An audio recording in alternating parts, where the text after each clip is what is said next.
show. Bruce Badgley back out on the deck. Um, Ian is in, I guess, some new environment to do the show. Ian, I don't recall you ever doing the show anywhere other than at the kitchen table. Yeah, usually it's at the table, but this week had a little change of plans, so I'm in a different location in my house. So we went with the blurred out background and got to do what you got to do. But my wife had some friends over, so they're downstairs, so I'm upstairs in different location. So, no one needs to see my bedroom curtains behind me, so I went with the blurred out background. Doesn't need to see like Snoopy on the bedroom curtains there, right? No, they're just beige, but it's boring. Although I guess the normal window that I have behind me is boring too. But. Yeah. So, but this week, Okay. let me tell you. So last week on the show, right, that I said I felt like week two, the third week of games, but week two Right. officially on the calendar was kind of like the calm before the storm, before we got into conference play. Hmm. And this week delivered so many close, good, competitive games that I was like, just when I think we're going to have a boring week of football, we have so many games that are like came down to the wire. And we're going to talk about how many games were decided in the final minute. Like it was crazy how many games came down to last second touchdowns, last second field goals. So, like, this was a great week of high school football, just an enjoyable week. I know it doesn't quote unquote matter towards making the playoffs Well, so I think much, it does. but These it these are games that the WPIAL put together. So they that's why are. I think it matters in that week zero or whatever we want to call it. Hmm. Was one where the schools had the opportunity to basically set that game. And last week with the WPAL, you know, um, part of the schedule formulation process there. I think that's a real testament to their forethought in why they put those matchups together. Yeah, and though I said this before on the show in previous years, but I think the WPIAL does a really good job with the non-conference scheduling of trying to match teams in like situations. And it's kind of hard to project because we're in the second year of a 2-year cycle, right? You don't really know the second year who's going to be good, who's going to be bad, so on and so forth. But they do a really good job the last couple cycles of trying to match up non-conference opponents of traditionally strong programs playing each other and then programs that are struggling or rebuilding playing each other also, so that then you don't necessarily have to have a good team just slaughtering bad teams all the time, right? That you get good competitive top-notch games, and then you also get some good games between teams that are in the rebuilding process. And I think that overall helps everyone because everyone's playing more competitive football, and you're still getting a couple blowouts here and there just because, like I said, with injuries and everything else, you never quite know what's going to Or happen. forfeits. Or forfeits. We're going to talk about that because we should talk I about kind that. of figured you would. Yeah. Yeah. All right. So, all Well, right. look, you're in control, man. Let's get started. I am. Let's get rolling. Let me get over to the right thing that I need to share here. I guess the one thing that I forgot was like, there are so many people. I can't believe how many people have their Halloween decorations out already. And um, I guess I was missing the Halloween memo that I should put up some That it lights starts behind at me here. it But starts after Labor I Day. can Like, promise that for next week that we'll have, I don't know, maybe I'll have to dig out the lighted skull again and I see how it think goes. I think now that you're back out on the deck, I think you got to do what you did a couple years ago, which is just like add one thing in the background each week, right? Just start slow and just add one thing each week, and as we go, by Christmas time, you'll have a whole bunch of stuff at the end of the year. I think, all right, well, that sounds like a plan. All right. So for everyone joining us, thank you for tuning in either live on YouTube or at your own leisure whenever you want to. For those who are joining us live, feel free to drop some comments, questions in the chat. We're happy to answer them during the show. You can also find us on our various social media channels and check out my WPIAL articles and standings page on steelcityblitz.com. I do have to mention our website, Steel City Blitz, updated to the new version of like the WordPress editor, and it was really annoying to edit the standings page. So I had to go in and like recode it all, which was a little annoying. So I've been a little slow on updating the standings page, but we'll get there from here on out. From here on out, we'll be in good shape. So Yeah, if I'm kind of people, migrating from a WordPress to a different system over at PennLive, so I can't wait for that. yeah. And WordPress functionally for writing articles works very well, but when you're trying to do standings of 17 different conferences and you can't and like you can't use the arrow keys to navigate the way you think you should be able to because it starts scrolling the page instead of just moving to the next like line. It gets really annoying. But at any rate, I don't need to be on At my any rate, hey, soapbox. listen, before we get started, I just want to Yeah. make a little statement here. It's like last Thursday, I put out like this video of this incredible storm that I was filming a girls' soccer game between Harrisburg and Lancaster County. And only now I'm going through and I saw and I mentioned in the press box, I mean, that it was like all of a sudden the wind just changed and literally it was like somebody shot a fire hose into the press box window. I mean, the water started pouring in from a different direction. And I go like, hey man, this had to be a tornado because the wind came in and the door slammed open and I'm going like, man, I thought that was it. I really did. I'm going like, man, I'm going out into a tornado during a girls soccer game. But then anyway, I found out that and these guys were like poo-pooing this when I said, hey, that was a tornado. I found out today that it was I didn't know that there was like a class 0 or whatever, but there was like a class 0 tornado that did Hmm. actually go through and that. So Wow. next time I'm at Lancaster Catholic, I'm gonna have to get on the press box guys to tell them, hey, look, us Indiana people know a tornado when we feel it. That's scary. And wow. I'm glad you're okay. Yeah, we were okay. I actually Yeah. my I think my video of the storm did more hits on Twitter or X than the actual game I was doing. So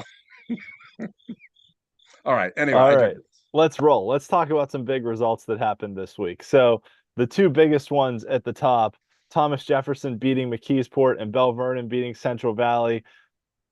This TJ McKeesport game noteworthy for a few reasons. One being that McKeesport's star running back Keemon Spell, who missed last week's game against Peters Township, came back this week and only played a handful of snaps before he went out again, re-injured his ankle.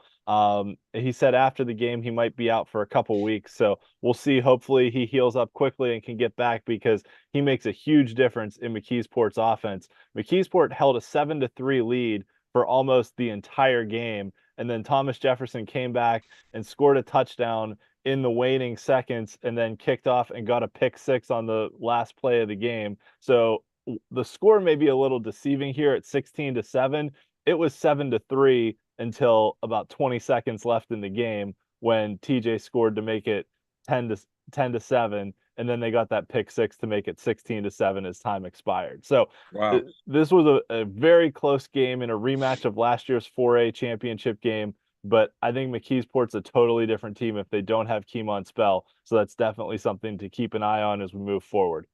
In a battle of teams that needed to get on the winning side, and we'll talk a little more about both of these teams later as well.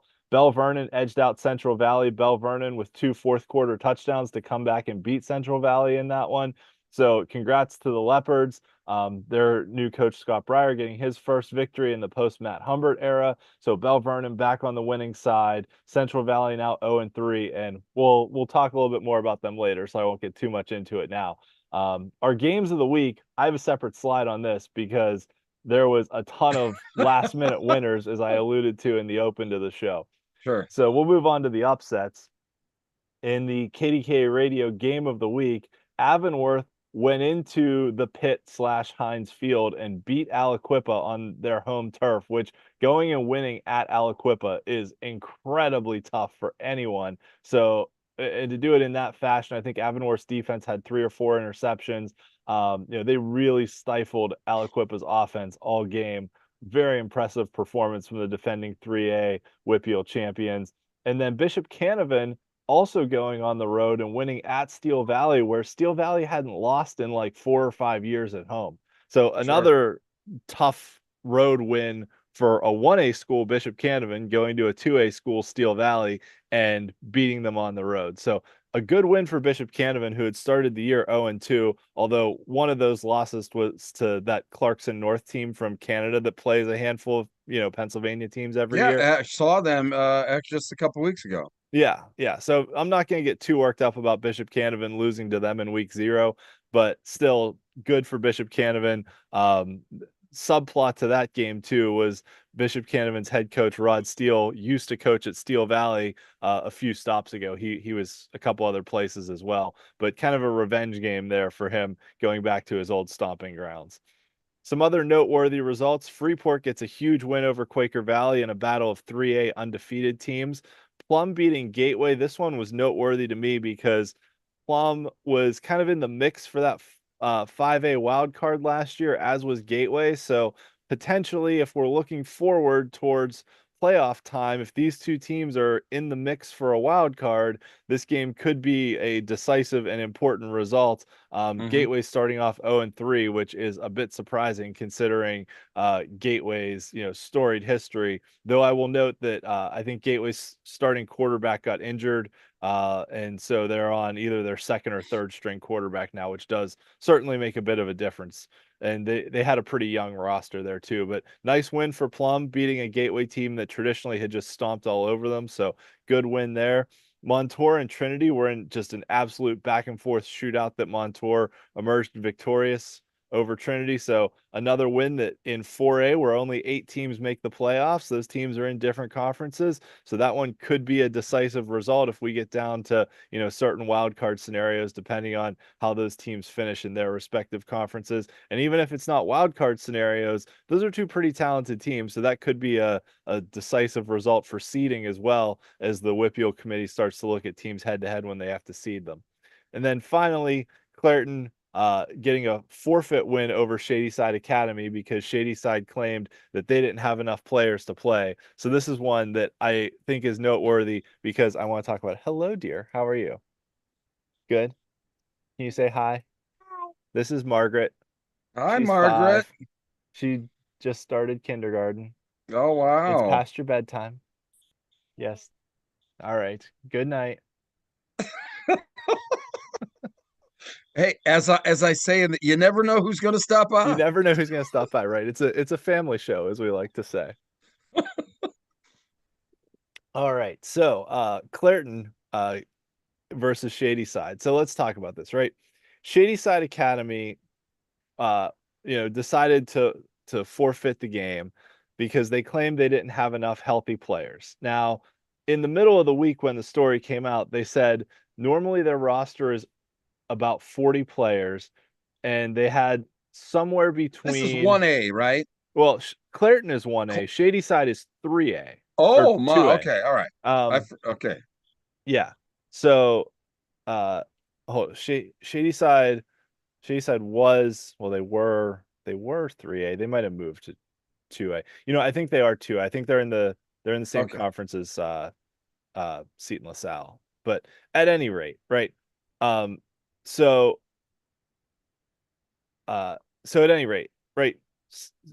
Shadyside has 40 or so players. They claim that somewhere around half are not available. Now, whether that's, I heard 25, I heard 27 of available players, right? I heard 20, I heard 25, I heard 27. So but somewhere in there, right? Uh yeah, Shadiside's a 2A school.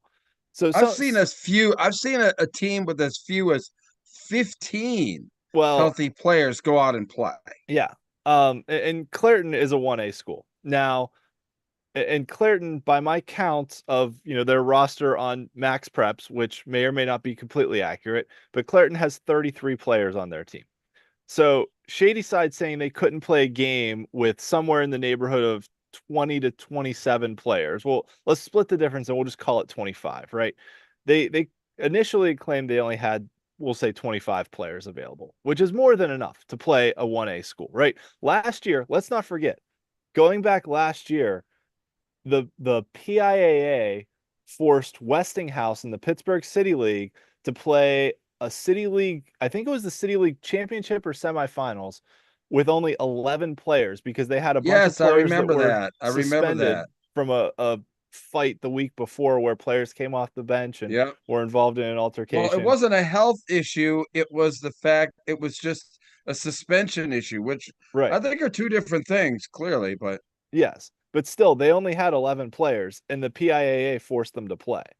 So Westinghouse played a game with 11 players last year. Avella, which is one of the smallest 1A schools, has 22 players on their roster. They're 3-0, by the way. Shout out to Avella, whose head coach Ryan Cicchini was our first ever guest on the WPIAL Blitz show well, way back I when knew we he was a started guest. it. I didn't know he was first. We're gonna have Yeah, to have him back, I guess, next week. Now that's a maybe we shout out. will. Yeah. Hey, he Um, can join the program anytime he wants Anyone is welcome to. Yeah, just shoot me after 10 o'clock. shoot me a DM on Twitter and we'll send you a Zoom Yeah, link. we'll get you a link. Yes. So in my opinion, right, Shadyside had enough players to play this game. Later in the week, they contended, oh no, we only had like 8 or 9 players plus a couple freshmen who have never played before. Now, there was, some very intrepid people on Twitter that went out and looked at, the game film that was posted from some of the last plays of their game the week prior, and they had at least 23, 24 players walking around on the sideline with helmets on. Like when you've got your helmet on, you're capable of going into the game, right? It's not like they're there in street clothes. It's like they got a helmet on. So I think what it was, and also one other thing, let's not forget that week one, Clareton beat Sarah Catholic 79-0. That Sarah Catholic team only had 14 healthy players. And Yeah. shout out to Coach Keem, friend of the show, and his guys for going out there and competing, right? You knew you were playing a tough team. You could have said, look, we've only got 14 healthy players. There's no way. No, they went out and competed. They played. So, like, credit to those guys that went out and gave it their best shot with only 14 healthy guys. Shadyside Academy, in my opinion, didn't want to get their butts kicked. They were afraid of getting their butts whipped, and so they forfeited the game. And I don't think it's right for the players. I don't think it's right but for the players on either team, right? They took an opportunity away from players at their school to go out and try and play and get better. Grand against a tough opponent, but still a chance to play. Um, and they took an opportunity away from Clareton's players, not only from playing, but the game was supposed to be at Clareton, and you only get a handful of home games a year to, generate some extra revenue and things like that. So like Clareton missed out on potential revenue from ticket sales, from concessions, from everything else by losing a home game. So That's a great point. against a team that had enough players to play, right? I could see if you had like 14, 15, I could see saying, okay, this might not be healthy or safe. But like, considering Sarah played with 14, if you've got over 20 players, you can go out and play, especially against a 1A opponent. Yeah, I mean, it's hard to argue, your rationale there. It is a shame that anytime you have these kind of uh, forfeitures of teams that, say something and it's kind of difficult to verify, you Mm-hmm. know, amount of injuries and what is an injury that can be played with and what can't, and that's a difficult part there too. And it could have been the fact too that the number of injuries to starters, and we talk about that all the time in the smaller schools, that the depth of talent really is only one deep at 1A and 2A schools. So anytime that there are injuries, they're much more impactful to a team with obviously fewer with smaller numbers. So look, regardless of what happened, there's going to be no consequence. But I mean, to your point too, is the fact of it was very painful. It was a forfeit, but it was actually a painful loss for Clareton of just what you talked about, the financial impact of lack of ticket sales, lack of Mm-hmm. concessions, and everything else that generates revenue from a football game. Mm-hmm. Yeah, and I mean, one of the hallmarks of our show is honesty, right? We are honest about everything. Clareton is a old steel town, somewhat impoverished area, doesn't have a lot of money in their school or their football program, right? I mean, yes, they got a very generous donation from Tyler Boyd to build the new stadium, all that stuff. But Shadyside Academy is a private school in Fox Chapel, which is one of the wealthiest areas of Pittsburgh.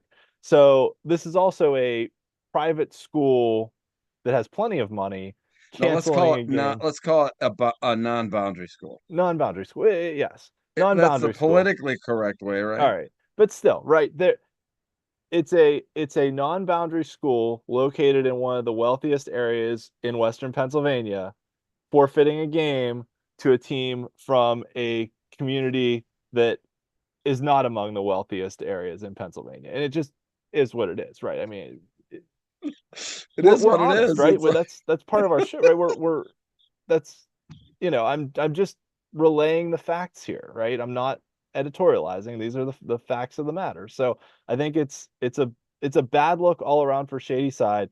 And as far as no penalties, I think that's going to depend on how the WPIAL interprets their own bylaws, because there is a clause in the bylaws that basically says, teams that forfeit uh, a district sanctioned game or a district scheduled game could have penalties enforced on them, including inability to play in, the playoffs. So the WPIAL could enforce that clause and ban Shadyside from the playoffs if they wanted to. We'll well, see well. how Let's that goes down the line. listen.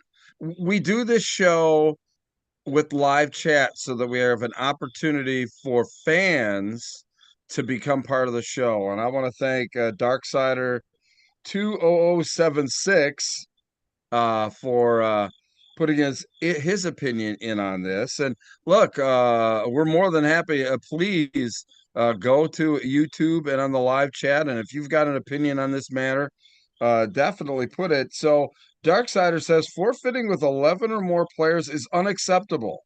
It takes a game from the kids, officials, bus drivers, band, and takes away gate concession money. Mm-hmm. Should be a ban from postseason. See? That's pretty stiff. Yeah, I mean, well, if the WPIAL chooses to interpret their bylaws by the letter of the code, they could ban them from the postseason this year. We'll see if they choose to, but yeah, it's definitely something we'll keep an eye on as the season goes on. Well, thank you for contributing. We love to hear from the fans.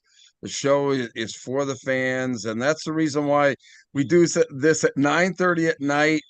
So that the fans can be part of it because Ian's kids don't go to bed till then, and We just had one drop by. You never know. Might that's have right. You more. never know who's going to drop by, right? Yeah. So let's talk about some of these thrilling finishes that happened. I alluded to this earlier that I have seven here that all came down to the wire. We talked about the TJ McKeesport one where TJ scored 13 points in the final minute. But let's start at the top. Penn Trafford came back from a 12-point deficit. Landon Stickle scored a go-ahead touchdown with 6 seconds left to give Penn Trafford a 1-point victory over Moon. Knock took a lead against Fox Chapel, scoring with a minute 24 left, and then Fox Chapel marched back down the field and hit a game-winning 22-yard field goal with 9 seconds left to win 20-18. In the Route 8 rivalry game, Hampton kicker Jake Lucas nailed a 46-yard field goal as time expired to beat Shaler 25-24. Derry got a comeback against Deer Lakes. Noah Stock caught an 11-yard touchdown pass with 8 seconds left to put Derry ahead by 3. And then one of the craziest endings, probably the craziest ending this past week, wasn't actually a last minute score. Mars was leading North Hills 13-10. North Hills threw a touchdown pass on the last play of the game. They're all out there celebrating. There was a flag on the play. They had an Oh, ineligible man downfield, oh which my God. now here's what I'll say, right? Going back and seeing the highlight of the play, like there was an offensive lineman like in the end zone. Like it wasn't like he was 2 or 3 yards downfield. He was It was like it was egregious. agreed. Yeah, it was like he was running a route down the field. So it was pretty bad. Like It I was. think I think the flag was already out before the ball was caught, right? So, but still, so at any rate, they get flagged for an ineligible man downfield and then try a field goal to tie the game and miss the game tying field goal. So Mars hangs on and wins 13-10. So Mars escapes defeat twice there. And let's not forget last week, Mars came back against Bethel Park and won a nail biter 17-13. So this Mars team that looked really explosive on offense in week one and one in a, or week zero and one in a shootout now has won two defensive struggles against 5A schools. So I think this backs up our opinions on the show that Mars is really good and going to be a contender in 4A this year because they're showing they can do it with defense too. They can, we know they've got the offense, but they're doing it with defense against 5A schools who are a classification higher than them. Yeah, Coach K is really I think that he was kind of holding the cards close to the vest. And we're gonna have to get him on fairly quickly again this season too. I mean, to really do the deep dive on what he has under his, what he has up his sleeve. We will. We certainly will. And he's got some young kids playing very well for him as well on offense and defense. So good to see the Mars program coming back. And I think Mars has some stat. I think they've won the most playoff games of any school without ever having won a WPIAL title. So that's another one to kind of keep in the back pocket. It's either Yeah. Hey, them or listen, Freeport. before we get well, let's go ahead Yeah. and finish the thrilling finishes. And we're Yeah. really getting a lot of opinions here on this Amani, or excuse me, Or this Shady Side. Clarton, yeah, Yeah, shady good. side. I'll So, I'll I'll let you read them. We'll just finish this out here with Nishanik getting a 8-yard touchdown pass to Ethan Beeman with 13 seconds left to beat Elwood City in another Lawrence County rivalry game. So a lot of close finishes across the board. This wasn't even just like the games that finished close. This was just the games that, ended in the last, 25, 30 seconds or so. There was a couple more games. I think Burrow had a last minute touchdown as well, and a couple others that were close games. Bell Vernon edged out Central Valley, so a lot of good games across the board this past week. So before we get into our Player of the Week segment, I'll just let you read through some of the chat comments. yeah, let me go through here real quick. Kevin X. How about the WPAL putting together a more challenging schedule for Clareton? Your thoughts about that? I mean, I didn't really look at what their schedule is. Their conference schedule is what it's going to be. Um, but Shady Side, I mean, they weren't supposedly that all that bad this year, were they? No, Shady Sides was well, they were not great last year, but when the schedule was put together, they had been a 3A program that just moved down to 2A. So, I mean, that was a larger non-boundary school that the WPIAL put on Clareton's schedule. They also put Sarah Catholic on the schedule in week one, which had been a 2A school that moved down to 1A, but once again, non-boundary school. So Clareton, as one of the top 1A programs, was given the start of a season before they get into conference play of two non-boundary schools, one which was in a higher classification in Shadyside, another which had played in a higher classification, Sarah, and then moved down. So I think from what the WPIAL gave them, it was a fairly, on paper, challenging non-conference slate when the schedules were put together. Now, could anyone have predicted, what would have happened with Sarah with injuries and whatnot last year? They weren't a very good team, not really. Same with Shady Side. But then let's not forget, like this year in week zero, Clareton went out and challenged themselves to play Amani Christian, right? Amani is Yeah, one of the top 3A programs in the state, not just in the WPIAL. And Clareton challenged themselves by putting that game on the schedule. So I have no qualms about Clareton's schedule. I think the WPIAL tried to give them when they put the schedule together 2 years ago, what looked like tougher opponents, and then Clareton went out and scheduled a hard one for themselves. sure, sure. And our buddy of the program, Bruce Emsweiler, thanks for chiming in, Bruce. He was saying, talk about a waste of money spent. Why did Central Catholic travel to Ohio to play Woody High? Well, I think that was part of like that Hall of Fame. Hmm. It was a special, invitation or something like that. Hall of Fame special event. Similar, they have it like the Rose Bowl thing in York every year where they bring in all these teams from all over the place. That's where Clarkston played Bishop McDevitt, and Yeah. Imhotep played Harrisburg, and just kind of a special thing, right? That's why they went to Ohio. It was a Hall of Fame thing, right? Yeah, they played at the Hall of Fame Stadium there in Canton. So So they it were was invited because to of play just a there. special venue, right? Yep. Yeah, they Okay. were invited to play there. So Well, thanks uh, so much yeah. for all of the interaction tonight. I kind of getting to like rarefied air as far as the number of contributions from the fans, but we really appreciate it. So, all right, onward and upward. Yes, yes, we definitely appreciate it. And anyone else who has comments and thoughts, feel free to drop them in the chat. So Yeah. our WPIAL Blitz Show Player of the Week is Upper St. Clair quarterback Ethan Hellman, who threw for 310 yards and 5 touchdowns, all in the first half.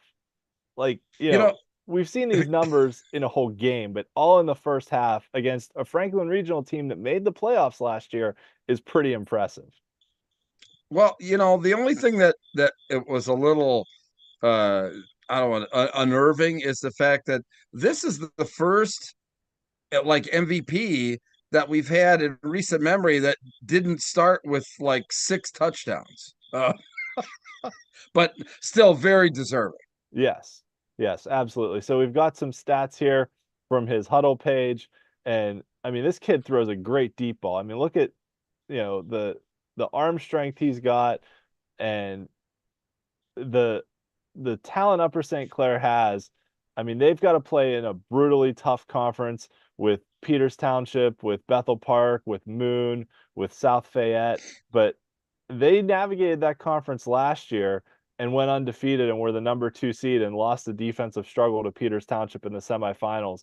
But I mean, 5A is just so loaded with talented teams beyond Pine Richland, who's the defending champions, with Peters, St. Clair, Bethel's a good team, Moon's a good team, South Fayette's pretty good. So it's gonna be fun to watch. Woodland Hills is really good, Penn Trafford's really good. So this is gonna be a fun year in 5A, and congratulations to Ethan Hellman because Upper St. Clair has a good one at quarterback, and now they can be multiple, right? You always want to be able to both run and throw. You don't want to be one dimensional, and that's what can get you far in the postseason is being able to be multiple, and especially being able to mix up the run and pass. And they've got a team that can do it. So Yeah, congratulations. Yeah.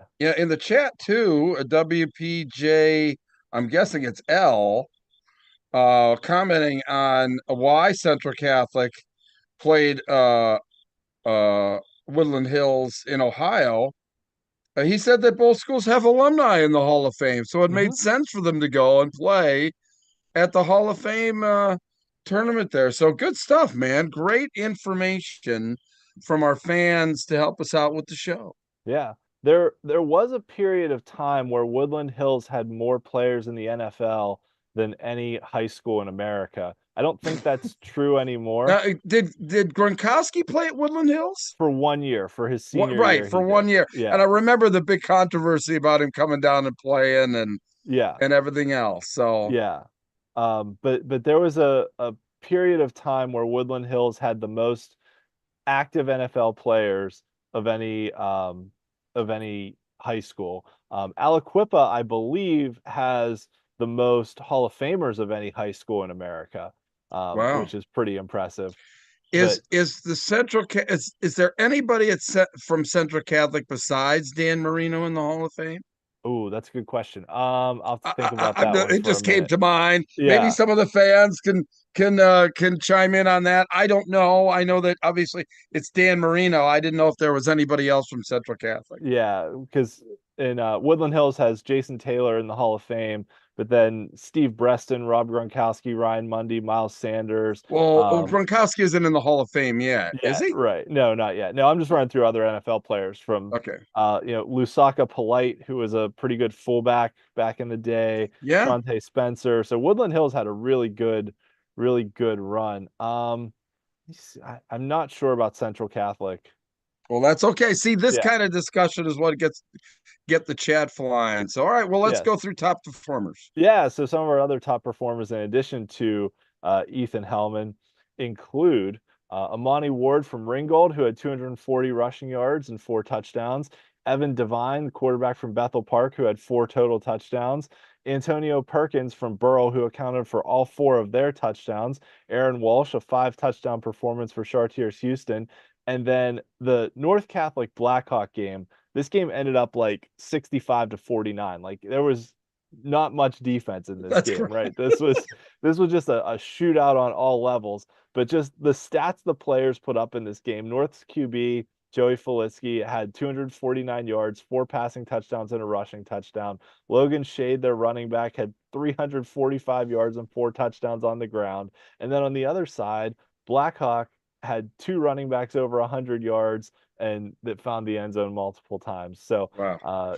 Braden Good stuff. McCarthy with almost 300 yards and 3 touchdowns, and just an all around incredible night. And then also have to give another shout out. Didn't have enough room on the slide to work everything in here.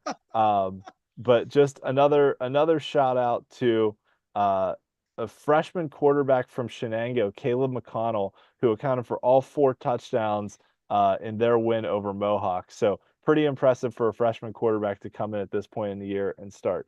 Hello, Miss Margaret. Yeah. Hey, don't ever say this isn't a family show. It is definitely a family show. All right, go to bed. You have to go to school in the morning. I always stay up very late and then I wake up very. Okay. She stays up late and watches the show in the other room. Yeah, apparently. So, all right. So those are our top performers from week Wow, 2. good stuff, man. Good Yes. stuff.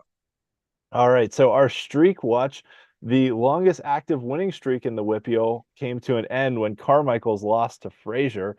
So since the WPIAL had no state champions last year, only Carmichael's and West Mifflin had winning streaks at the end of last season, which were 3-game streaks. And then Carmichael's didn't play week 0, won week 1, but then lost this week. So the active winning streaks are going to have to reset themselves here pretty soon with just streaks that started this season. The losing streak side, nothing changed there, but some noteworthy results for our defending WPIAL champions that Fort Cherry won their 31st straight game, into their 3rd full season of being undefeated against WPIAL competition, which is pretty impressive. Yeah, and correct. I mean, it's kind of a who's who, and I guess that I can't imagine that any one of those 5 teams would be missing from our rankings, which will be coming up here a little bit later in the program, They right? will, yes. This is the Thought I'd tease that a debut. little bit. Yep, this is the debut week for the rankings. So here we go. All right, so some surprising starts on both sides, and we teased it last week. We're going to talk about whether or not we want to panic on any of these teams yet in a little bit. On in 6A, Hempfield off to a 3-0 start, while Mount Lebanon is 0-3. Mount Lebanon did have a turnaround last year where they came back and made the playoffs after a slow start as well. So they're not out of it yet. We haven't gotten into conference play, but just something to keep an eye on. Whereas Hempfield off to a 3-0 start, doing very well. In 5A, Fox Chapel, which ended a multi-year losing streak last year, off to a 2-1 start this year. Whereas Penn Hills, which was a very good 5A team, made the quarterfinals last year. They're off to an 0-3 start. In 4A, Ringgold off to a 2-1 start after they also had a very long losing streak that they snapped last season. Ringgold won just a couple games last year and now already have 2 in the books this year. They're looking a lot better so far. McKeesport at 1-2.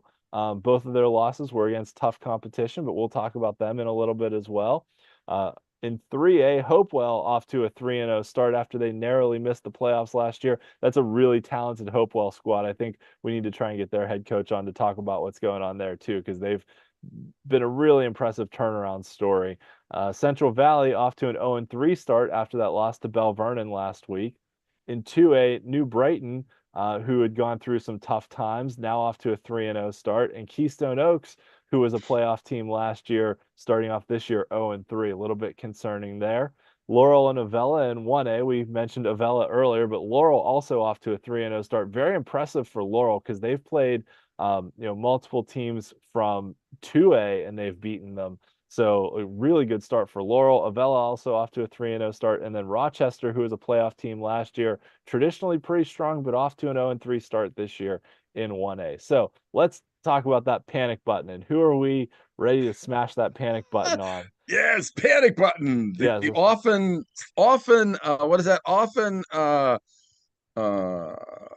duplicated, or what is that? Yeah. I don't know. Whatever they Yeah. say. Often duplicated, never whatever. Whatever. I know what you Yeah. mean. Yes. So let's start with Penn Hills. They're 0-3, and I am absolutely hitting the panic button on Penn Hills right now for one reason, that they have only scored 7 points through 3 games. These games haven't even been close. Their 7 points against Woodland Hills came in the fourth quarter when the game was already in a mercy rule.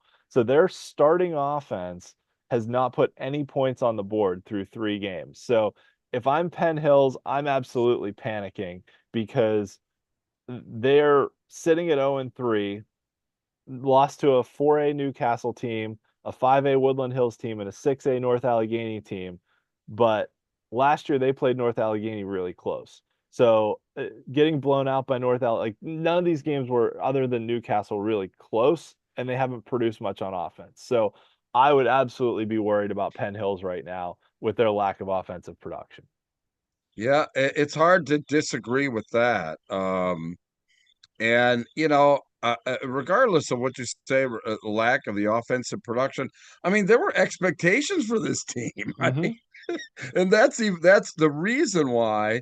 Look, and the reason why panic button needs to be is that it's got to change real fast as we go into the conference play. Yeah, and just because I'm saying I'm hitting the panic button doesn't mean their season is over, right? Right, I'm saying exactly. I'm worried about them. Well, expecting what do they say? Doing the same thing over and over again and expecting a different result just isn't going to work after last week. Yeah, that's the definition of insanity. Yeah.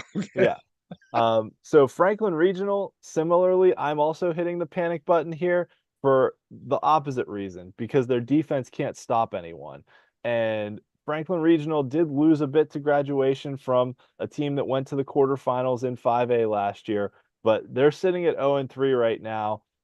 They lost to Plum, who was a team in the wild card mix last year, Plum being in a different conference in 5A. And then they lost to Hempfield, who's in 6A, and Upper St. Clair, who's one of the top 5A teams. So I'm worried about them. I'm definitely hitting the panic button on Franklin Regional, but I think they have time to turn it around. But I wish they had been able to stop somebody so far this year. Right, their inability to stop anyone on defense is concerning. Yeah. Yep. For Central sure. Valley.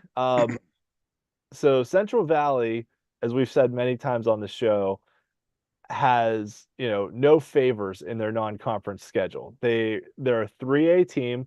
They chose to play Montour, who's a 4A squad, in week 0. They were scheduled by the WPIAL against Thomas Jefferson and Bell Vernon, who are also both 4A squads. So I am not hitting the panic button on Central Valley. I know they're 0-3. I'm not worried. Last year, they had a slow start, came back, breezed through most of conference play. They went 5-1 in conference play. Their only loss was to Avonworth, who wound up winning the WPIAL title. Then they got the number 2 seed in the playoffs with a 5-5 record, went to the championship game and lost to Avonworth again. So I think the fact that Central Valley has 2 very close games against 4A opponents actually speaks pretty well for them, and they're a lot better than their 0-3 record.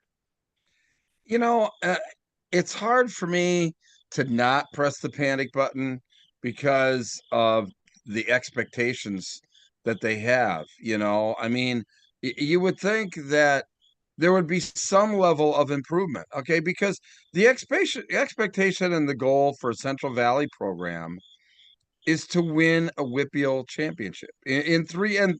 Mm-hmm. And you know, if you want to be the old adage, if you want to be the best, you got to beat the best. Well, they haven't beaten the best in the last 2 years. So, whether that best is in their own classification or in the higher classification, they haven't done that. And that's only because Central Valley's expectations are WPIAL and beyond, and they've shown that. And so that's why maybe not hitting the panic button relative to whether or not they're going to make the postseason or whatever like that. They're going to do that, but whether or not they're going to meet or surpass expectations, I would hit the panic button. That's fair. And I think one other reason to be slightly concerned, not hit the panic button, but just be slightly concerned, is they're in a tough conference, not only with Avonworth, but North Catholic, who's the highest scoring team in the WPIAL right now, and Hopewell, who looks really good right now as well. So they've got a tough road once they get into conference play. But I think you're right. I think they'll be fine, but we'll see how it plays out. I think they're a strong squad with a brutal non-conference schedule. Yeah, and how do you get that higher postseason seed in the WPIAL tournament where you might be able to take a breath, week one in the tournament rather than have to slug it out? Well, you got to win at least one preseason, pre-league game. I don't know. I mean, there was a three-way tie, so that played into it. But Central Valley was 5-5 last year and got the number 2 seed. I know. Yeah, but yeah. Well, that doesn't mean to say that somebody else, right, could surpass them. If let's just say if they come in with the 5-5, I think that they were fortunate to get that number 2 seed, and because of obviously the competition was actually a bit suppressed in 3A. So yeah. All right, and then finally Steel Valley. I'm also not pressing the panic button on them because they're 1-2 and have a nice win over Washington, who I think is one of the other pretty good teams in 2A. So yes, they lost at home to Bishop Canavan. Yes, they lost to Westinghouse out of the Pittsburgh City League in week 0. But I think that win over Washington shows that Steel Valley's still a pretty strong program, and they've got plenty of talent there to still be contenders as the season rolls on. They've got a big game this week against South Park, though. If they lose this one to South Park, then I think I might have to reassess a little bit, but I'm not pushing the panic button just yet on Steel Valley. So yeah, I would say long way to go to push the panic button on Steel Valley. yeah. I would say they are on thin ice, however. So these are some teams where not quite ready to push the panic button, but they're not in a great spot. So Mount Lebanon, we mentioned, is 0-3. All 3 losses coming against 5A opponents. Upper St. Clair, Penn Trafford, Peters Township. So they're not time to panic yet, but they're on some thin ice. North Hills, didn't talk about them yet, but they're also 0-3 for a team that made the 5A playoffs last year. They've lost 2 games against 6A opponents, Hempfield and Seneca Valley, and then lost this close one to Mars this past week, who's in 4A. So North Hills, starting to tread a little bit dangerously right now with that 0-3 record. The whole 5A Big East Conference, Penn Trafford is the only team with a winning record right now. Woodland Hills is 1-2. Now, granted, Woodland Hills has played a tough schedule, but they're still 1-2. The rest of them, however, I think are on some very, very thin ice. That you've got Armstrong, Latrobe, Kiski, that's all 1-2. Franklin Regional and Gateway are both 0-3. So that whole conference, there are wild cards that come into play in 5A, and it's looking tough for that conference to potentially be considered with how they've started so far. Yeah. Okay, next up in 4A is Aliquippa. They are 1-1. They beat Bell Vernon, lost to I am Avonworth glad you this put them past up week. there. I really am. Well, you wanted to talk about them, so that's why I made this whole slide for you, Bruce. Yeah, well, Aliquippa, I think thin ice, and it's not necessarily that that they're not going to have a winning record or even make the playoffs, but another team with expectations off the charts, and sometimes teams just may or may not have the talent pool to meet the expectations of everybody else. They may meet their own expectations, but in this particular case, I think that they're going to have a tough time, especially losing to Avonworth. I think that was very telling. I think part of it too is Aliquippa did lose a lot of talented players to both graduation and transfers out this past off season. Mike Warfield's back on the sidelines, which is definitely a big plus. But also, I think some of the other teams in their conference have gotten better. I think Newcastle's better than they were last year. Montour probably not as good this year as they were last year. West Allegheny, I'm not quite sure where they're at, but they always seem to give Aliquippa trouble, regardless of how good or bad they are. So I think part of it with Aliquippa too is that they may have taken a step back from where they were, when they were contending for state titles. I have no doubt they'll get back to that point. They've got a lot of young players that are seeing time this year. And Avonworth was just a wrecking ball, right? Like Avonworth returned Yeah. almost their whole team that went to the state championship. So there was a lot of, veteran presence and emotion in that game.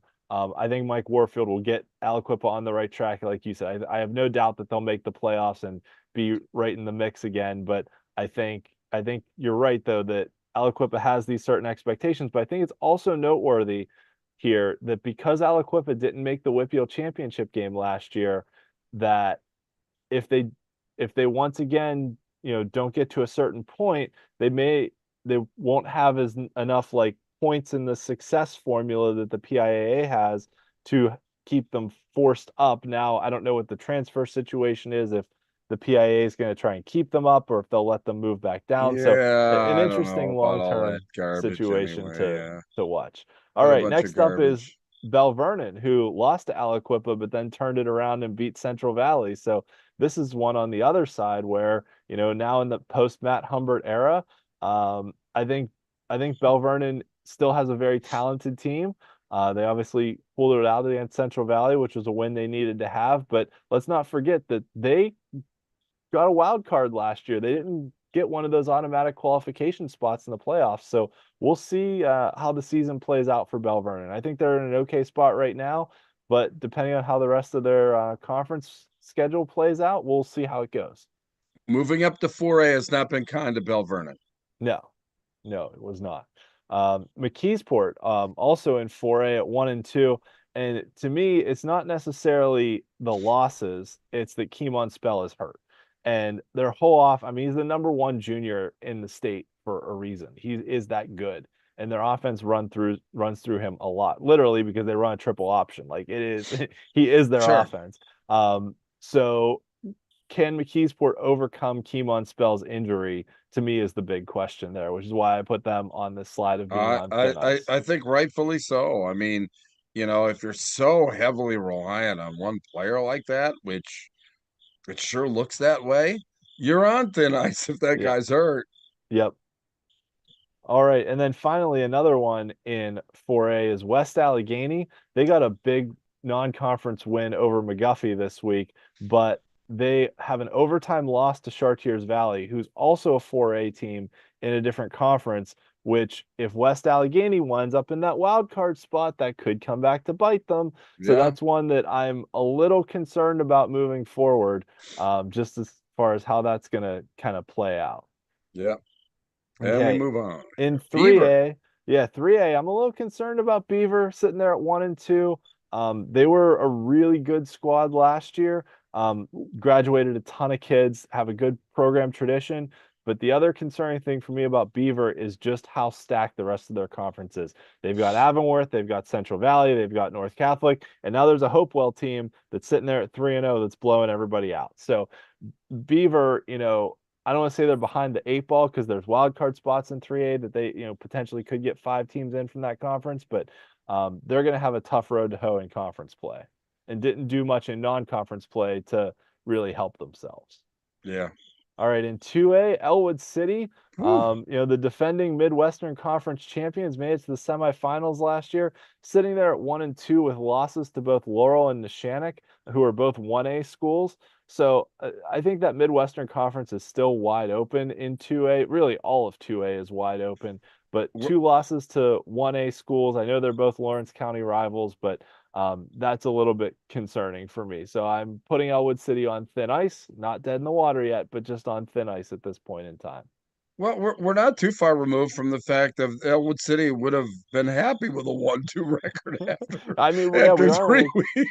And, yeah. look, and there's been a coaching change, and see that's why from that particular perspective is what I would be concerned, with Elwood City is like culture, specifically and totally. Do they really have the horses to rebuild or excuse me, to reload Hmm. after a good season? And I think that like I said, this is a little bit telling, that there's a tough start, but we'll see what can happen there. But I think it's a very interesting cultural situation with Elwood. Like I said, with the coaching, and then coming off of exceeding expectations the previous year.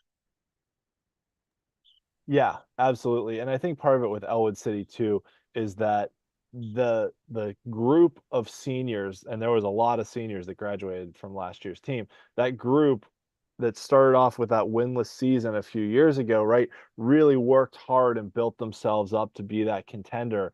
And they've got a couple players that are still there from last year's team, but they graduated a lot of seniors. So like you said, that reloading, that being able to replace those guys does take some time, and that's the program building you have to get into once you're a Right. good team.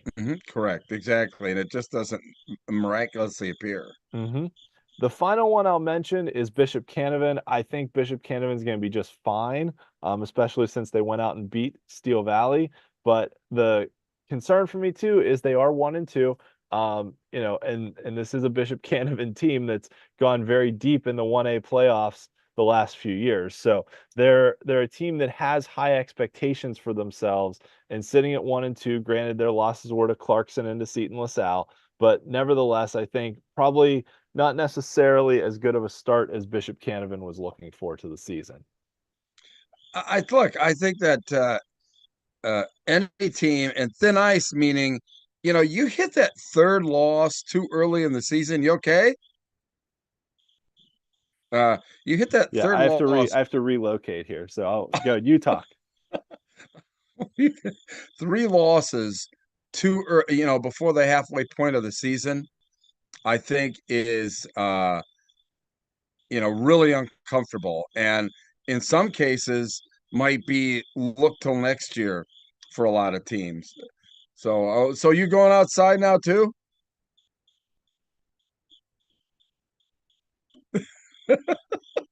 Losing our buddy Ian there. I'm glad I'm the one like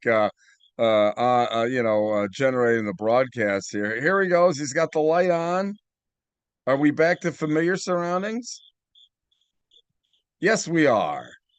We're back in the dining room / kitchen. Yeah, we're back to. Oh, hold on. That light doesn't like me now. All right, we don't want that.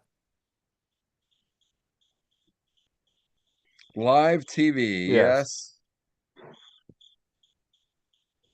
there we go. But Okay, we are back to our familiar surroundings. but I Yes, think sir. that the key thing here, and this is why I'm glad you look at a lot of these teams here, and either they have 3 losses already or they're on the brink of picking up a third loss, and that's the definition of thin ice before the halfway of the season.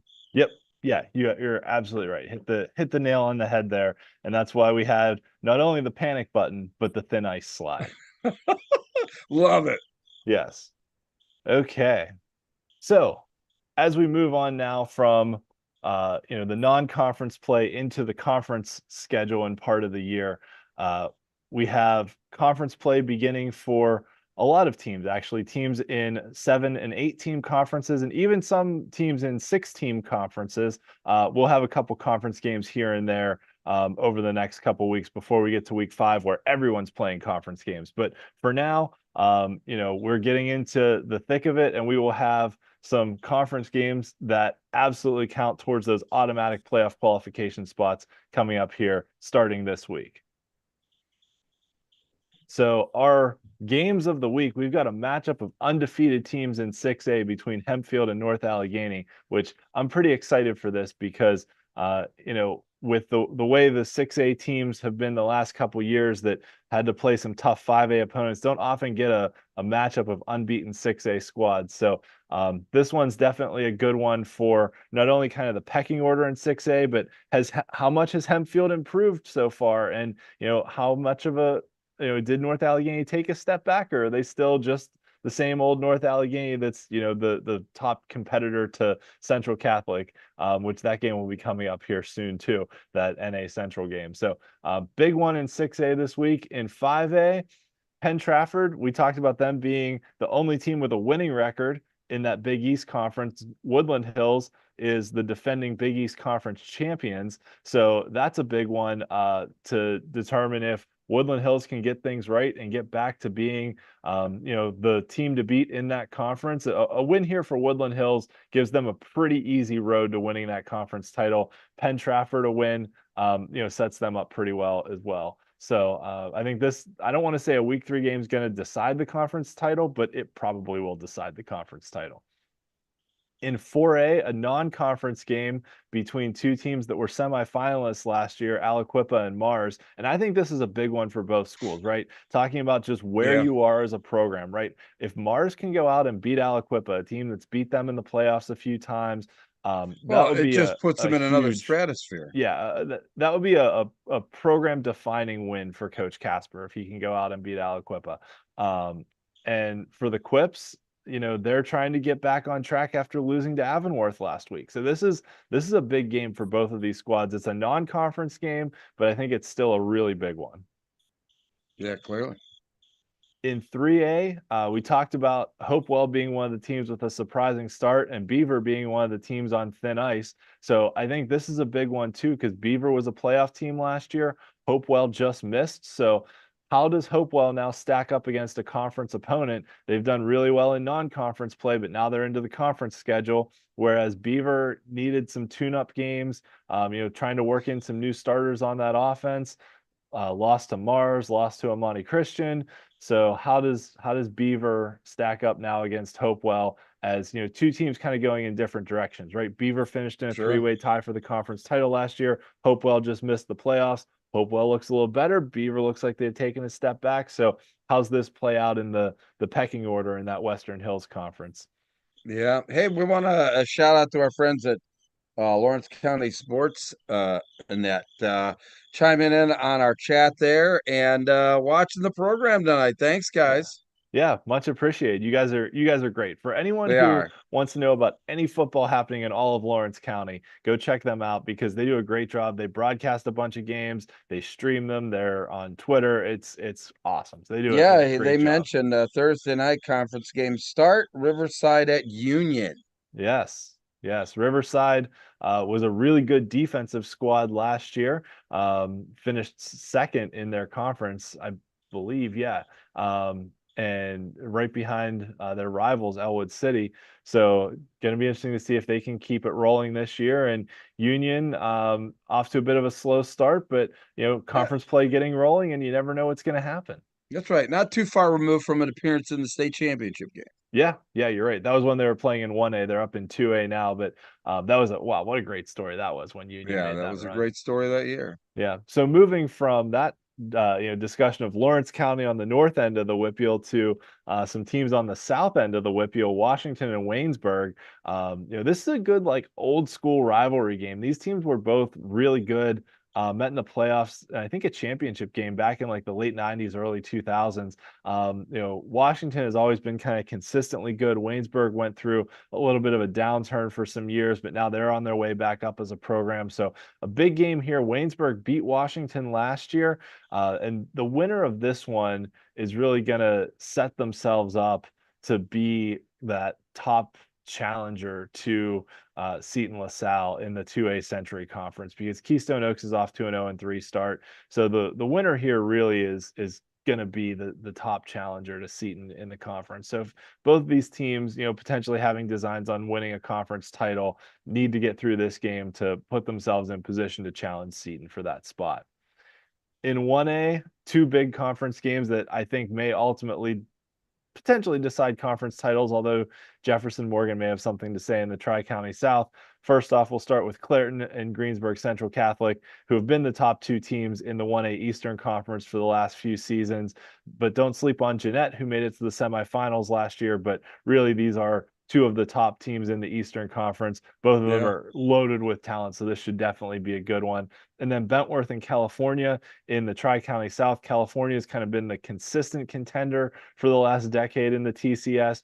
Bentworth looking for their potentially first conference title since like the 1980s, but it have to get through California, obviously, at the kickoff of conference play, and Jefferson Morgan is still a good squad in there as well. Bentworth snuck into the playoffs for the first time since 2014 last year. So, good on Bentworth. They won a three-way tie to get there. Now they're looking to take that next step and potentially contend for the title. So we'll see if they can pull it off. Two big non-conference games. A battle of champions, right? Thomas Jefferson, the defending 4A WPIAL champ, and Avonworth, the defending 3A WPIAL champ. Like, what a game this is. Don't sleep on this. This might be just the overall game of the week. That might be the game of to be played in the state this week, quite honestly. Yeah, I mean, two defending champions playing each other in week 3. Like, you can't get better than that. No. And then also Laurel, who's off to that hot start that we mentioned earlier, taking on Bishop Canavan, who is on my thin ice watch. I think this is a big game for both programs. Laurel wants to prove that they're a top contender in 1A, and Bishop Canavan's trying to get back on the right side of things after taking 2 early losses. So I think this is big for both of these squads. Yeah, no, clearly. All right, so now we've got a new segment here on the WPIAL Blitz Show, which is Badges News from the East. So I'll let you talk about some big results that happened out in the eastern part of the state that could potentially impact who the WPIAL teams might see when they get into the state playoffs. Well, the biggest one is right there on top. Harrisburg defeating State College 48-45. State College, the likely, going to come out of District 6, and that's usually a state quarterfinal between State College and whoever's going to get thrown at them out of 6A there. And just an incredible game. Harrisburg now has wins over Imhotep Charter, Bishop McDevitt, and State College the first 3 weeks. I mean, those are, I would guess, I would classify those as statement wins. Yeah, I would say so. And the rest, and the rest of their schedule is very pedestrian at best. Unfortunately, the conference that they play in, Harrisburg, State College, and Bishop McDevitt, this round robin between those 3 teams, we're going to consider who's going to come out of the Mid-Penn Commonwealth. And look, Harrisburg right now, clearly the favorite. And so now they'll have some time to, recover from some really brutal games and I think get ready for the playoffs. In 4A, we talk about these teams, that I think WPIAL teams need to really be cognizant of as we go through the season. Pope John Paul II out of District 1 has just been, a powerhouse 4A team for years. They beat a very good 5A Westchester Ruston team, 18-17 in overtime. So WPIAL fans need to keep an eye on Pope John Paul II. Northwest Lehigh, the defending 3A champions, just keep on rolling. There's nothing that looks like it's going to stop them from, winning another District 11 championship as well. So it's just some teams, I think, that WPIAL need to, take care of or keep an eye of. Week 4 games of interest. Perkiomen Valley and a 6A team out of District 1 that I like to win down there right now. Coatesville undefeated. They've got some really good talent there at Coatesville. So keep an eye on them. In 4A, Jersey Shore still undefeated plays Shamokin. That's a big game out of District 4. Why I'm missing Whitfield fans? Why I'm missing this team might be better than those teams that faced off against Central Valley in the 3A title game, like in consecutive years. I mean, they've got some real talent there. Now they're in 4A now, but Wyomissing's only state championship was, I think, they beat Aliquippa Mm-hmm. in the state championship game for a 2A title. But I think this Wyomissing team in 4A is better than I think any of these teams that they put out on the field there. So they're really good. It isn't that it's going to be a tough game against Northern Lebanon, because it isn't. It's just that I wanted to get everybody on notice in the WPIAL that they better start looking at Wyomissing. Another 4A team is Susquehanna Township. They're loaded with talent. And that another 4A team out of District 3, Susquehanna Township, need to keep an eye on. And then in the lower classifications, a big game, Wyoming area and Lakeland out of District 2 going at it. So just some very interesting games that, we'll keep everybody apprised of, as we go down through there. Weren't really a lot of in-state matchups with, the big guys, like LaSalle College or whatever like that, or a total that one big game though in large school there. Imhotep goes in to face Malvern Prep, an independent. That's going to be really good. And the segment brought to you by our friends at Game Day Men's Health in Lancaster, Exton, and KOP. Get in the game. I did. And I think every guy needs to get out there and get a blood test and get your testosterone levels checked. Game Day Men's Health can do that. And it's a pretty cool place, and check it out. Okay, great.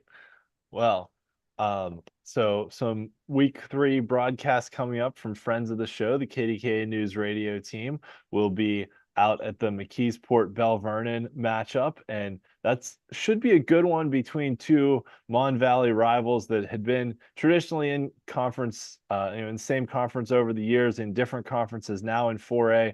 But once again, a matchup of 4A teams where only 8 teams make the playoffs. So these non-conference matchups do mean quite a bit. And then our friends at WMBS out of Uniontown going up to Indiana to do the Laurel Highlands, Indiana game as well. So our Whitfield look back from our friends at PA Football History, still in kind of the dynasty era here in the 1940s, the post-war time frame here, where Denora won their second straight AA championship.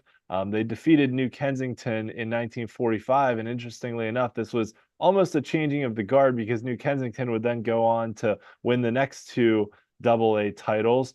Dormont won their 3rd Class A title in 4 years, and then Chartiers defeated Masontown 6-0 in the Class B championship. So all 3 of these schools that won titles are now part of bigger merged districts. Denora Sure. now part of Ringgold, Dormont part of Keystone Oaks, and Chartiers now part of Chartiers Houston. So, and actually even New Kensington is now Valley School District. And so yeah, a lot of mergers that have happened over the years. Masontown now part of Albert Gallatin. So it's interesting to look back, when you kind of had one high school for each little town that existed in Western Pennsylvania, and how it all played out for these different championships. Very interesting. Yeah, I think they were the Denora Dragons, if I recall correctly. Ooh, yeah, it's a good one.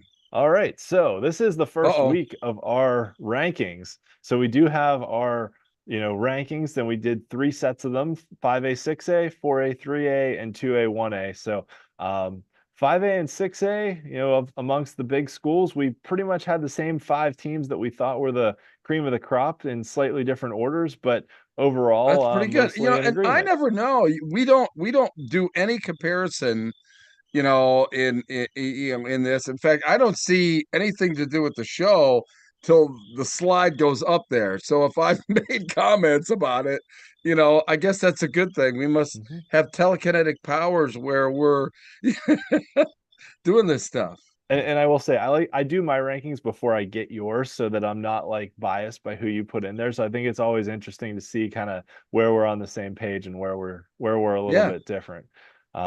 In our 4A, 3A grouping, we do have a couple differences here. Our top three is the same with TJ Avonworth and Amani Christian.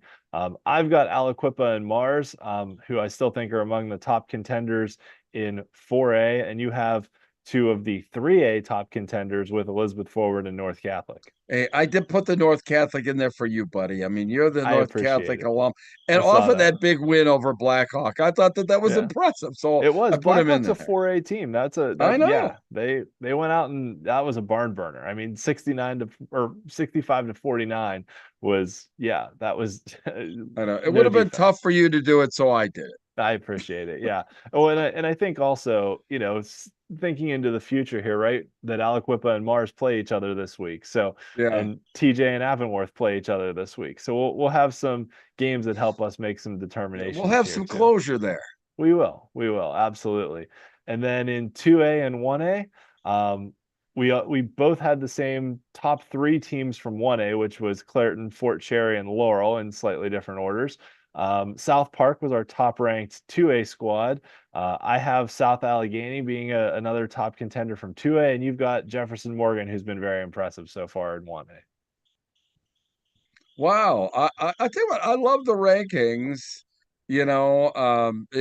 It does my heart well to think that my evaluations of the teams are anywhere close to yours, Ian. I mean, you obviously have your finger on the pulse because you live there. I mean, even though from afar and doing the shows here, it just makes me feel good. The fact that at least I feel like I've got my finger on the pulse of really what's going on out there, and that was the whole premise of why we started the show Mm-hmm. is to get to spread the WPIAL kind of brand and the way things go on in the WPIAL across the state, and I think that we're doing that. Yeah, yeah, absolutely. And I think too that, one of the things I always say is these rankings are my opinion of like who would win if you put the teams on the field right now. Yeah, And so uh, I feel pretty good about these rankings overall, but I do too. I think part of my having Clairton over the two-time defending champion Fort Cherry in 1A is that, what Clairton did to slow down Amani Christian's offense was incredibly impressive to me. And I think Fort Cherry has yet to really be challenged so far this year. So I'm not really sure. I know they graduated some kids. I know they have some other kids, that have come into the pipeline, but I'm just not 100% sure like where they're at versus what I know Clairton is that brought back almost their whole team from last year. Yeah, and for me, it was South Park. I think that there's a lot of people that are very high on South Park, and I'm going. I mean, and so seeing that we both have them ranked, in the same spot. Now we've obviously got um I've a little bit different order in 1 and 2 there, but um look, time will tell. I mean, this is Mhm. only the first ranking, and we've got several weeks to go. Yep, absolutely. All right. So, for those who have enjoyed listening to us talk tonight, thank you for tuning in and staying with us for almost an hour and a half. You can listen to me talk about the Steelers and sometimes swear about the Steelers when, there's certainly a lot of things, especially on the defensive side of the ball, that necessitated that. So, my Steel City Blitz podcast is Thursday night, a little bit different vibe from this show, a little more relaxed, a little more laid back, a little more kind of the vibe of four guys sitting around the bar drinking and swearing about Steelers. But at any rate, so if that's up your interest level, you can check us out. We're live at 10 p.m. on Thursdays on YouTube, or you can check it out anytime on a variety of platforms. And Yeah. Bruce, you're a Fresh Set of Downs Yeah, show fresh set of covering the downs Eastern on a part. hiatus a little bit here. Going to probably pick up, the second half of the season there. So where we'll really get in depth with what's going on in the just the eastern side of the state. Yeah, cool. Okay, well, thanks everyone for joining us tonight. And you obviously know where to find us on YouTube. You can find us on social media and check out all of my stuff on steelcityblitz.com. We'll have a WPIAL Games of the Week article this week since we're getting into conference play. And you can check out the refreshed WPIAL standings page as well. That I had to go back and reprogram, but it's okay because we're where we need to be now for the season to get rolling in conference play. Yeah. And I was really pleased with our um viewer chat this week. Yeah, that was There great. was actually some back and forth even between the people chatting about things going on related to um football and whatever like that. And now we've got some, stuff going back and forth between the chat guys during the show. That's what this is all about. That does my heart good when we're engaging the fans in, opinions and everything else. What do you think? Yeah. Oh, that's great. No, this is we started doing this show during COVID 6 years ago. It's hard to believe it's the sixth year of the show, but we started doing it to kind of be entertaining and informative, right? That was our goal. We wanted to be entertaining, but also to spread the word about all the good stuff that's happening in high school football. And we started at a time when people couldn't go to games, so we wanted to talk about what was happening on the field and give people good information. And I'm always honored and so glad when people tune into the show and interact with us live, but also when I hear from people, outside the show asking me questions on Twitter or Facebook or whatever, or just running into people like, "Oh, I enjoy your show." I'm like, "Wow, like I can't believe so many people watch the show." Like it's really an honor. This was just a labor of love that we started because we both like talking about high school football, and here we are 6 years later still doing it. And this is one of the best 2 hours I spend every week. Oh, and one of the testament too is that our peers and coaches watch the show too. I think that's the pure set that, at least we're doing things, I think, the right way, that as you talked about, that we're being entertaining and informative, but creating this platform that what we've done is create a platform of discussion regarding what's going on in the WPIL football world. And Hmm. that's the whole reason why we opted. Like I said, I keep saying it, but is there any other podcast out there that's allowing the fans to really get involved? Not a lot, not that I know of. On the football side, 99 at 44, 100% of them are recorded. So doing it live, freezing my butt off out on the deck here again this year. I think we decided that, we're going to do that here. The rest of the season, we'll be outside on the deck and, adjust the decorations accordingly as the seasons change. Um, we're going to do that, but it's all in fun, and it's all in, having some great discussion about high school football. And man, there just isn't anything better in the state of Pennsylvania. Yeah, yeah, absolutely. And I think it's always so telling too that, anytime you hear NFL players talk and things like that, right? They talk about like their best memories as a football player were playing high school football, Friday Night Lights, all that stuff, right? That, and for so many people that love and enjoy football, like not only is this, maybe the last time they'll get to play it for the kids that are playing, but it's a way to stay engaged with your community, and it's a very accessible way, as a parent with young kids to teach kids about the game. It's like, it costs a lot of money to go to an NFL game, but I can take my whole family to a high school game for less than what one NFL ticket costs, right? That, it's a very good way to just teach people about the game of football and instill that love of football in them from a young age. Like, I grew up going to high school games, so I love it. And I've taken my kids to a bunch of games too. So I think it's great that we're able to do this and shed some light on all the good stories that are happening in Western Pennsylvania, and as we get into the season throughout the state as well. Yeah, absolutely. All right. Well, I think that's going to do it for this edition of the WPIAL Blitz Show. I tell you, Ian, we'll be back next week, We will. and you never know who's going to stop by. Some of our media guys or guests of the show. Next week, you might be getting just like we might be sending out. We're going to have to put together like an email list of people that have been media guys and guests of the show and just send it out there to say, hey, look, just join the show. After 10 o'clock, we'd love to talk to you about what you want to talk about a couple of minutes related to the WPIAL. So, we'll definitely start doing that too. And like to hear the thoughts on the fans on that. But I think that might be a good idea. Or it could be a bad idea. we could turn into a 2.5-hour show. we love any interaction that we can get. So yeah, that's right. Any interaction is great. So yeah, yep. Exactly right.